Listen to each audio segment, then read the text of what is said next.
अस्सलामुअलैकुम। कैसे हैं आप सब लोग। उम्मीद करती हूँ आप सब लोग खैर आफियत से होंगे और वीडियोस को एंजॉय कर रहे होंगे।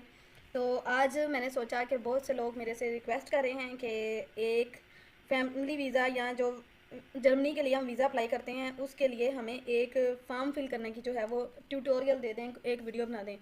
तो मैंने सोचा कि आज इसके लिए वीडियो बना ही ली जाए, तो मेहनत थोड़ी सी कर ली जाए। तो आप लोगों की इतनी मच रिक्वेस्टेड वीडियो जो है आज मैं बनाने लगी हूँ। तो इसके लिए हमें आना पड़ेगा अपने डेस्कटॉप पे, जैसे कि आपको ये सामने फॉर्म नज़र आ रहा होगा। वैसे तो जो मैं आपको सबसे बेस्ट चीज़ रिकमेंड करूँगी वो यही है कि आप जहाँ 18 महीने 20 महीने इंतज़ार कर रहे हैं, 16 महीने इंतज़ार कर रहे हैं, या अगर स्टूडेंट्स हैं तो 1 साल तक इंतज़ार कर रहे हैं और डॉक्यूमेंट्स पे इतने पैसे लगाते हैं, हर चीज़ पे आप अपना इतने पैसे लगा रहे हैं, तो अगर आप कोई 10,000 कोई 15,000 से आपकी कोई फ़ाइल रेडी कर देता है कोई एक्सपर्ट बंदा, तो अगर आपको किसी पे एतबार नहीं है तो आप मुझे कमेंट कर सकते हैं। मैं आपको जो है इंस्टाग्राम पे या इंस्टाग्राम पे ही आप मुझे कर सकते हैं, या आप फेसबुक पे भी मुझे मैसेंजर पे कांटेक्ट कर सकते हैं और इस वीडियो के नीचे भी कमेंट कर सकते हैं। तो मैं आपको जो है जिससे मैंने अपनी फ़ाइल रेडी करवाई थी मैं उस बंदे का आपको नंबर दे सकती हूँ।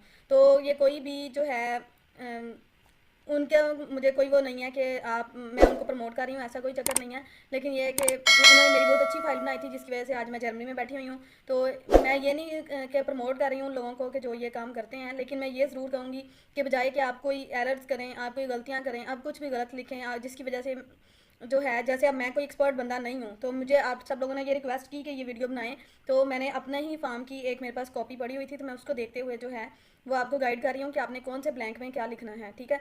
तो लेकिन मैं आपको यही रिकमेंड करूँगी कि आप जो है किसी एक्सपर्ट से अपनी फ़ाइल रेडी करवाएं, बजाय कि आप तजर्बे करें या आप जहाँ इतने पैसे इंसान अपने ऊपर ज़ाया कर देता है फालतू में, तो वहाँ अगर 10-15 हज़ार रुपये की आपकी कोई फ़ाइल रेडी कर रहा है तो इससे बेस्ट कोई चीज़ नहीं है, ठीक है।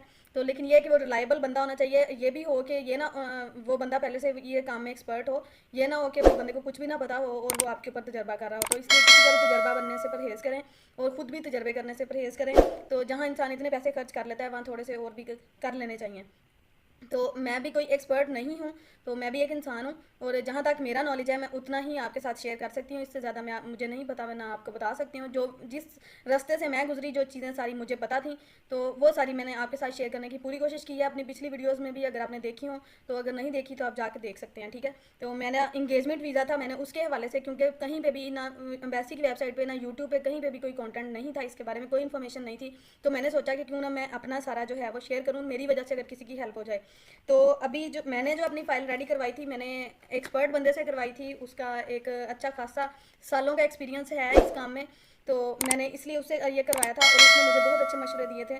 तो जो मैं अपनी पिछली वीडियोस में भी जिक्र कर चुकी हूँ। तो अगर आपको उस बंदे का नंबर चाहिए होगा तो आप मुझे बता दीजिएगा, मैं आपको उसका नंबर दे दूँगी और उससे इजाज़त लेके दे दूँगी। तो वैसे तो मेरा नहीं ख्याल उसको कोई इशू होगा, लेकिन मैं फिर भी उससे इजाज़त लेके आपको दे दूँगी। तो मज़ीद अब फॉर्म कैसे फिल करते हैं, वीडियो को लंबा किए बगैर जो है मैं आपको बता देती हूँ। सबसे पहले जो अब आपने ये समझना है कि एप्लीकेंट कौन है, ठीक है। एप्लीकेंट वो लड़का भी हो सकता है जिसकी बीवी जर्मनी में बैठी हुई है, जिसकी मंगेतर जर्मनी में बैठी हुई है, और वो लड़की भी हो सकती है जिसका मंगेतर जर्मनी में बैठा हुआ है या जिसका हस्बैंड जर्मनी में बैठा हुआ है, और वो बच्चे भी हो सकते हैं जिसका बाप या माँ जर्मनी में बैठे हुए हैं। मोस्टली बाप होते हैं बच्चों के, तो माएँ पाकिस्तान से आ रही होती हैं। तो ये आप सब के लिए ये सेम कर सकते हैं, ठीक है। तो इधर आपने जो है उसका नाम लिखना है। अब जैसे हम लड़की को कंसीडर कर लेते हैं, ठीक है। इधर आपने उसका फर्स्ट जो है, इधर उन्होंने लिखा हुआ है कि फैमिली नेम, तो फैमिली नेम होता है हमेशा सेकंड नेम। इधर इंग्लिश में भी साथ साथ लिखा हुआ है, फैमिली नेम ही आपने इधर एंटर करना है। जैसे हम कह लें जमीला कौसर नाम है, ठीक है, तो इधर हम कोसर लिखेंगे, जो सेकंड नेम है वो इधर लिखेंगे, ठीक है। और उसके बाद जो मैं आपको ये चीज़ बता दूं कि आपने ये सिर्फ कंप्यूटर से फिल करना है, आपने हैंड राइटिंग इसमें नहीं करनी, कोई कटिंग नहीं करनी, कोई कुछ नहीं करना। इस चीज़ को बचाने के लिए ये कंप्यूटर यूज़ किया जाता है। और दूसरी बात ये कि एंड में जो साइन वगैरह आएंगे वो सिर्फ आपने हाथ से करने हैं, और उसमें भी जो डेट वगैरह लिखनी है, जगह लिखनी है, वो सारी आपने कंप्यूटर से ऑलरेडी फिल कर लेनी है। आपको पता तो होगा कि आपकी किस डेट की अपॉइंटमेंट है, तो आपने अपनी अपॉइंटमेंट डेट और जगह लिख लेनी है, ठीक है। अब उसका फॉर्मर नेम जो फर्स्ट नेम था वो हम इधर नहीं लिखेंगे। अगर किसी के 3 नाम है, जैसे जमीला, कौसर और बशीर, ठीक है, तो फिर हम इधर जो दरमियान वाला नाम है वो हम इधर लिख लेंगे, और जो एंड वाला नाम है वो हम इधर लिखेंगे, और जो फर्स्ट नेम है वो हम इधर लिखेंगे। अब इधर आएगा जमीला, ठीक है, जमीला, ठीक है। तो इधर हम जो है सिंपल एक ब्लैंक लगा देंगे, ठीक है, ऐसे ब्लैंक लगा देंगे। अच्छा, उसके जो कोई भी आपने जो है ये खाना खाली नहीं छोड़ना, आपने उधर ब्लैंक लाजमी लगाना है। अच्छा, अब इधर उसकी डेट ऑफ बर्थ आएगी, तो ये तो आपको पता है डेट ऑफ बर्थ कैसे लिखनी है। ये आपने ऐसे लिखने की डे, मंथ और ईयर, ठीक है। अब डे इधर हम लिखते हैं 10 नवंबर 1995, ठीक हो गया। उसके बाद इधर उसकी आएगी प्लेस ऑफ बर्थ। अब प्लेस ऑफ बर्थ है उसकी लाहौर, ठीक है। ये उसकी प्लेस ऑफ बर्थ आ गई। इधर उसकी कंट्री ऑफ बर्थ, जिधर भी वो पैदा हुई है, मोस्टली पाकिस्तानी होता है तो हम इधर पाकिस्तान लिख देते हैं, वरना कहीं भी वो पैदा हुई है पाकिस्तान से बाहर तो आप उस मुल्क का नाम लिखेंगे। अच्छा, उसके बाद जो एक और इम्पोर्टेंट चीज़ है, इधर जो है आपने उन्होंने लिखा do not use glue to attach photo. इधर आपने फोटो जो है एप्लीकेंट की फ़ोटो लगानी है, ठीक है। अब इधर हम फ़र्ज़ किया जमीला का फॉर्म फिल कर रहे हैं तो इधर जमीला की फ़ोटो लगेगी, ठीक है। और इधर जो है जो जमीला को स्पॉन्सर कर रहा है, ठीक है, उस बंदे की इधर फ़ोटो लगा देंगे आप। इधर उन्होंने लिखा है कि फॉर ऑफिशियल यूज़ ओनली, तो इधर आप वो सेकंड पर्सन की फ़ोटो लगा सकते हैं, कोई मसला नहीं है, ठीक है। अच्छा, उसके बाद इधर इधर उन्होंने पूछा है कि जिस नेशनैलिटी क्या है, तो नेशनैलिटी अगर उसके पास पाकिस्तानी नेशनैलिटी है तो हम पाकिस्तानी नेशनैलिटी ही लिखेंगे, या अगर कोई और है तो वो फिर हम इधर लिखेंगे। इधर उन्होंने पूछा है कि और कोई नेशनैलिटी तो और कोई भी नहीं है तो हम पाकिस्तानी ही लिखेंगे, ठीक है। उसके बाद इधर उसने पूछा है कि वो अगर जैसे इंगेजमेंट बेस है तो आप सिंगल लिखेंगे, ये मैरिड है तो इधर मैरिड लिखेंगे। ये सारा कुछ जो भी है उसका स्टेटस जो है मैरिटल स्टेटस, वो फैमिली स्टेटस वो हम इधर लिखेंगे, ठीक है। अब हम जिस बंदे का फॉर्म फिल कर रहे हैं ना वो है अनमैरिड, ठीक है, तो हम इधर अनमैरिड का कर देंगे। अगर हम किसी मैरिड बंदे का कर रहे हैं तो इधर हम जो है मैरिड में ब्लैंक लगा देंगे और इधर हम उसकी शादी की डेट लिख देंगे, जैसे मैरिड सिंस 2022, ठीक है, ये हो गया। तो इधर फिर ये सिंगल को हम ये क्रॉस कर देंगे तो सिर्फ ये इधर मैरिड लिख देंगे, ठीक है। तो अगर उसकी जो है ये सिविल यूनियन तो खैर पाकिस्तान में चलती नहीं है, वो जो लिव इन रिलेशनशिप होता है, डिवोर्स्ड है तो विडो वगैरह सारा कुछ इधर आ जाएगा, जो भी इसका स्टेटस होगा वो। अच्छा, इधर अब हम फीमेल का कर रहे हैं तो इधर जाहिर सी बात है फीमेल आएगी। उसके बाद उन्होंने इधर पूछा है कि टाइप ऑफ ट्रैवल डॉक्यूमेंट क्या है, तो हम उसका पासपोर्ट ही ट्रैवल डॉक्यूमेंट होगा, ठीक है। तो उसके बाद उन्होंने पूछा है कि उसका जो पासपोर्ट का नंबर है, अब पासपोर्ट का नंबर हम जो भी उसका पासपोर्ट का नंबर है हम वो लिख देंगे, जैसे HG, अगर बड़े हिंद से हैं तो बड़े कैपिटल लेटर हैं तो कैपिटल में लिखेंगे, अगर स्मॉल हैं तो स्मॉल में लिखेंगे, ठीक है। वैसे तो कैपिटल ही होते हैं, तो ये उसका हो गया, ठीक है। उसके बाद डेट ऑफ इशू उसकी क्या है, उसकी डेट ऑफ इशू है जैसे 07/08/2022, ठीक है। और वैलिड है वो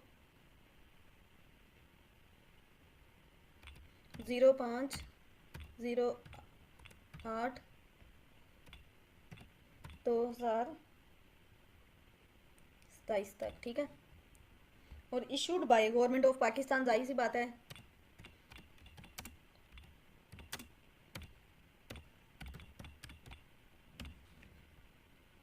इधर है उसका रेजिडेंट परमानेंट नंबर जो है वो आपने क्या लिखना है, ठीक है। तो ये जर्मनी में तो वो जो उसका वो होता है आइडेंटी कार्ड नंबर, तो आपने इधर भी जो है उसका शनाख्ती कार्ड नंबर लिख देना है।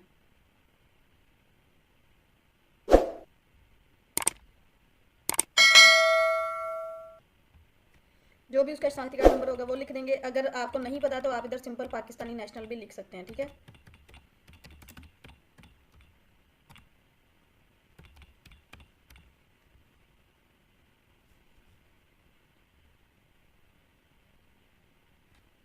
लेकिन मैं आपको ये रिकमेंड करूँगी कि इधर आप उसका आईडी कार्ड नंबर लिखते हैं, जैसे 33 से 100, ये हो गया। इधर वैलिड अंटिल उसका वो भी ये हम लिख देंगे 07/10/2027, ठीक है, ये हो गया।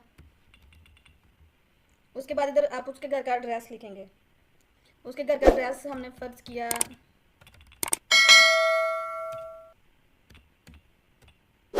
ट्रक नंबर 176 JB जुमरा, ठीक है, ये हो गया। इधर उसका पोस्टल कोड आएगा, कुछ भी जो भी है वो हम लिख देंगे। फिर इधर ईमेल एड्रेस उसका आएगा, इधर हम ईमेल एड्रेस खुद से ही बना देते हैं जमीला के। अच्छा, इधर ईमेल एड्रेस आपने अपना ही लिखना है जो एक्टिव है। अगर आपको आपकी जो वाइफ एक्टिव है तो वो वाइफ का लिख दें, अगर हस्बैंड एक्टिव है तो हस्बैंड का लिख दें।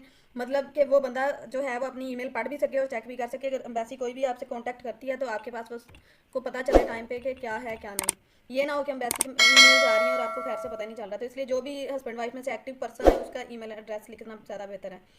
इधर टेलीफोन नंबर में हम उसका टेलीफोन नंबर लिख देंगे 00923133123456 ठीक है। और इधर सेकंड मोबाइल नंबर आपने लिखना है, तो सेकंड मोबाइल नंबर जो है ये इधर आप अपने फादर का लिख सकते हैं।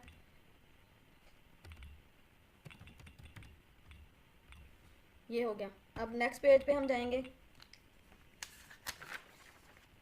नेक्स्ट पेज पे वो पूछ रहे हैं कि जो है information on the applicant spouse registered.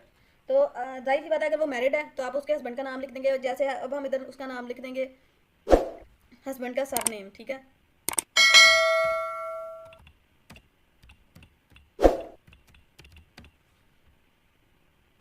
इधर उसका जो भी सेकंड नेम होगा वो लिख देंगे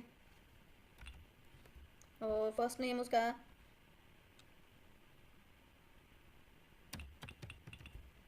ये फर्स्ट नेम आ गया, ठीक है। इधर उसकी डेट ऑफ बर्थ लिख देंगे। अब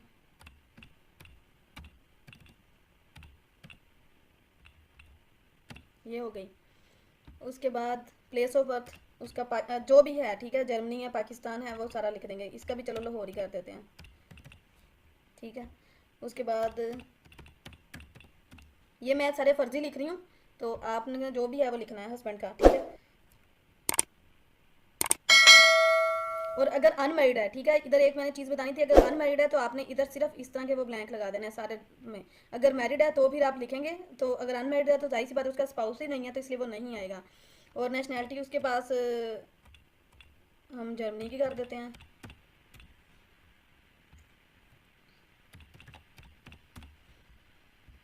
प्लेस ऑफ रेजिडेंट जर्मनी आ गया। उसके बाद है इधर बच्चों के हम सारी डिटेल लिख देंगे। अगर बच्चे नहीं हैं तो नो लिख देंगे।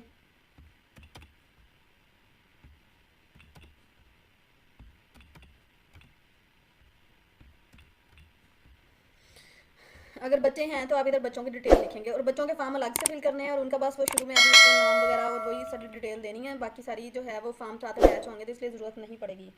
अच्छा, इधर लड़की के माँ बाप जो मतलब एप्लीकेंट हैं, अब हमने जमीला को एप्लीकेंट बनाया तो जमीला के अम्मी अबू का नाम लिखेंगे। जैसे इधर आ गया बाप का नाम मोहम्मद बशीर कर लेते हैं, ठीक है। तो बशीर फॉर्मल नेम आ गया। इधर फर्स्ट नेम आ गया उसका और बाप का, और इधर आ गया 1/1/1965, ठीक है। और इधर उन्होंने पूछा है कि वो पैदा कहाँ हुए थे, तो उधर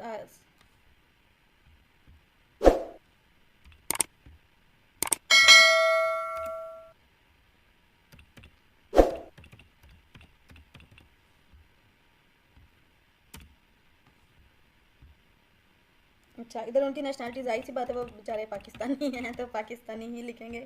बेचारे तो नहीं, खैर वो पाकिस्तानी है तो पाकिस्तानी लिखेंगे। अच्छा, इधर वो रहते किधर हैं तो हम फैसलाबाद लिख देते हैं, ठीक है। अच्छा, और इधर मदर का नाम जो है वो आएगा बशीरा कर देते हैं, ठीक है। सिंपल सिंपल काम करते हैं। नहीं, इधर जाहिर से इधर सेकंड नेम आएगा बीबी बशीरा, ठीक है। और इधर उनकी आ जाएगी डेट ऑफ बर्थ।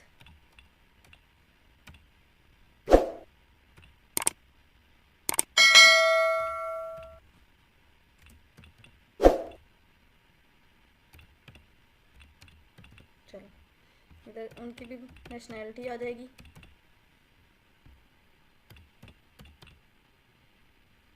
जाहिर सी बात है वो हस्बैंड के साथ रहती हैं तो हस्बैंड का ही आएगा। अच्छा, अब चलते हैं नेक्स्ट पेज पे।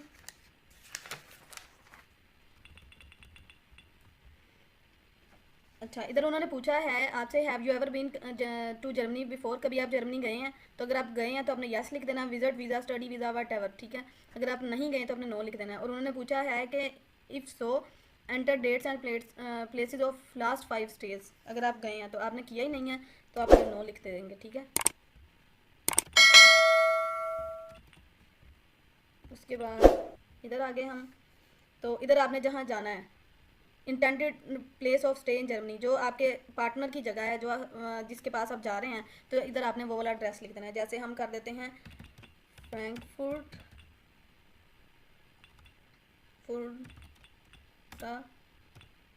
LA सन 10, ठीक है। तो इधर उसका पोस्टल साल जो भी है वो लिख देते हैं, और जो भी उसका ये है पोस्ट कोड वो लिखेंगे। और सिंगल रूम में रह रहा है, अपार्टमेंट विद इतने कमरों के साथ है, वो सारा इधर हम लिखेंगे। या कलेक्टिव अकोमोडेशन में रह रहा है किसी और के साथ, वो सारा हम इधर लिख देंगे। तो जितने उसके कमरे हैं इधर हम लिख देंगे, 3 कमरे लिख देते हैं, ठीक है।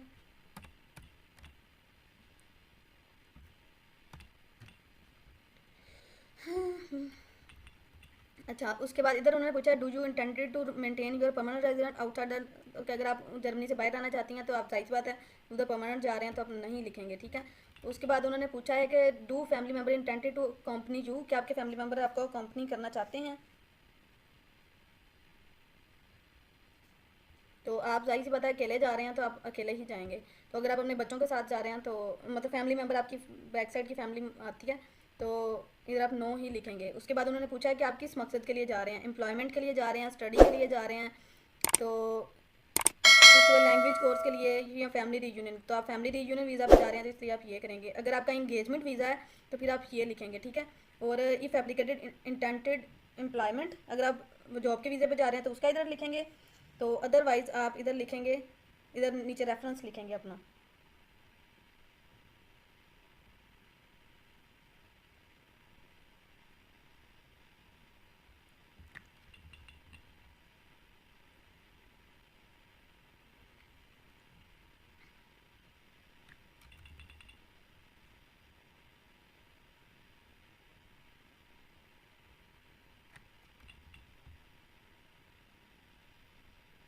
जॉब, इधर जॉब वाली जगह पे लिखेंगे नो।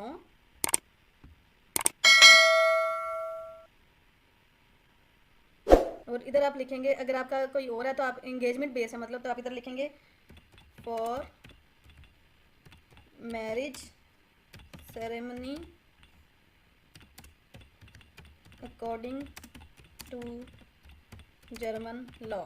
अगर आपका एंगेजमेंट वीज़ा है तो आप ये इधर अदर करके और फिर आप ये लिख देंगे, ठीक है। लेकिन अगर आपका फैमिली वीज़ा है, आप शादीशुदा हैं, शादी के बाद जा रहे हैं, तो आप ये करेंगे और इसमें नहीं टिक लगाएंगे और आप ये सारा कुछ जो है रिमूव कर देंगे, मतलब ये बिल्कुल भी नहीं लिखेंगे, ठीक हो गया। तो अब हमने जो सिनेरियो बनाया वो ये बनाया कि हम शादी के बाद जा रहे हैं, तो ये सारा इस तरह आएगा। उसके बाद जिधर आप जा रहे हैं ये आपने इधर उसका एड्रेस लिख देना है। जैसे मोहम्मद अहमद उसका नाम है, ठीक है। तो अहमद सेकंड नेम है वो बाद में आएगा, अहमद मोहम्मद। और इधर उसका हम रिश्ता लिखेंगे।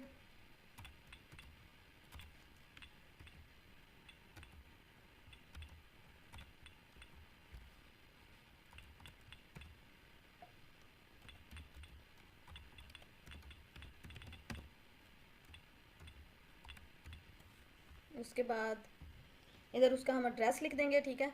जैसे मैंने आपको पहले बताया था फ्रैंकफर्ट LA 10, और इधर इसका पोस्ट कोड लिख देंगे। अब ऊपर क्या लिखा है,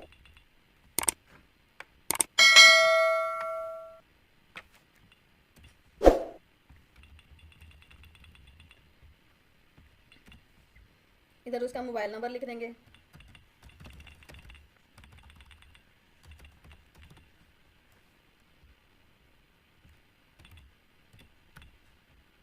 इधर उसका ईमेल एड्रेस लिख देंगे।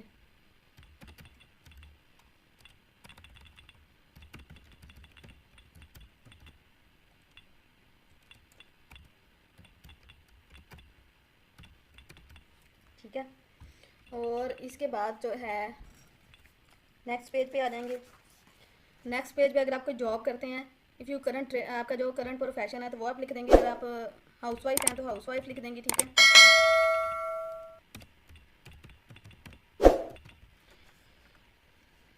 उसके बाद उन्होंने लिखा कि intended duration of stay in Germany, तो आप परमानेंटली जा रहे हैं तो परमानेंट लिखेंगे। और इधर लिखेंगे टू ज्वाइन हस्बैंड। और उसके बाद इधर लिखेंगे, उन्होंने पूछा कि आपका सब्सिस्टेंस क्या होगा, कि मतलब आपको कौन सपोर्ट करेगा सारा कुछ, तो आप इधर लिखेंगे कि हस्बैंड,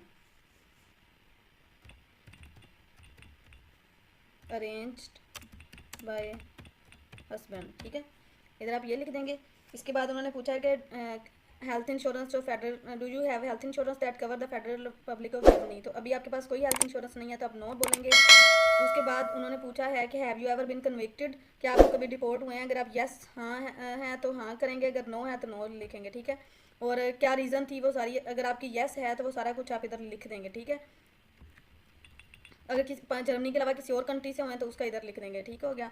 इधर झूठ बिल्कुल नहीं बोलना क्योंकि उनके पास सारा रिकॉर्ड होता है।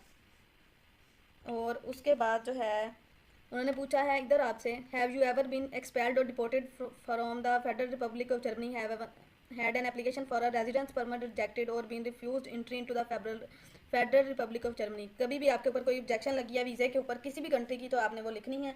तो इधर हम जिसका केस बना रहे हैं वो है जी नो, तो इधर हम नो लिख देंगे, अगर यस है तो आपने इधर बताना है उनको, ठीक है।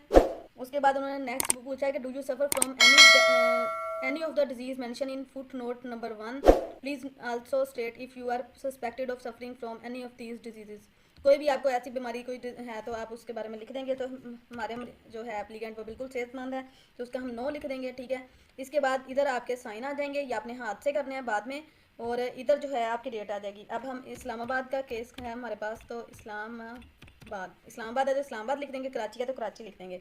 और इधर उसकी जो है अपॉइंटमेंट डेट जैसे आज से हफ्ता बाद की कर लेते हैं, 27/2/2023, ठीक है। तो इधर उसकी वो हो जाएगी, अगर कराची है तो इधर हम कराची लिख देंगे। उसके बाद इधर उसके साइन आ जाएंगे, तो इधर भी सेम वही चीज़ आ जाएगी। ये आपने ये साथ ही इसके आते हैं और साथ ही आपने ये नेक्स्ट जो पेजेस हैं ये भी साथ फिल करके लेके जाने होते हैं। ये डॉइच में है,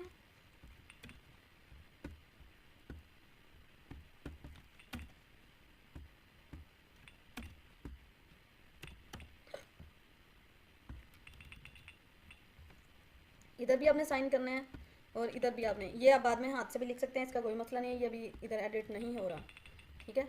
तो ये आपका सारा फॉर्म हो गया। तो अगर आपको कोई भी मसला हो, कोई भी मज़ीद इन्फॉर्मेशन चाहिए हो तो आप मुझे कमेंट कर सकते हैं। वीडियो अच्छी लगे तो लाइक शेयर और सब्सक्राइब लाजमी कर दीजिएगा। मिलते हैं नेक्स्ट वीडियो में, तब तक के लिए अल्लाह हाफिज़। उम्मीद करती हूँ मैंने आपके सारे सवालों का जवाब दे दिया होगा। मज़ीद इन्फॉर्मेशन चाहिए हो तो मेरी बाकी वीडियोस देख सकते हैं।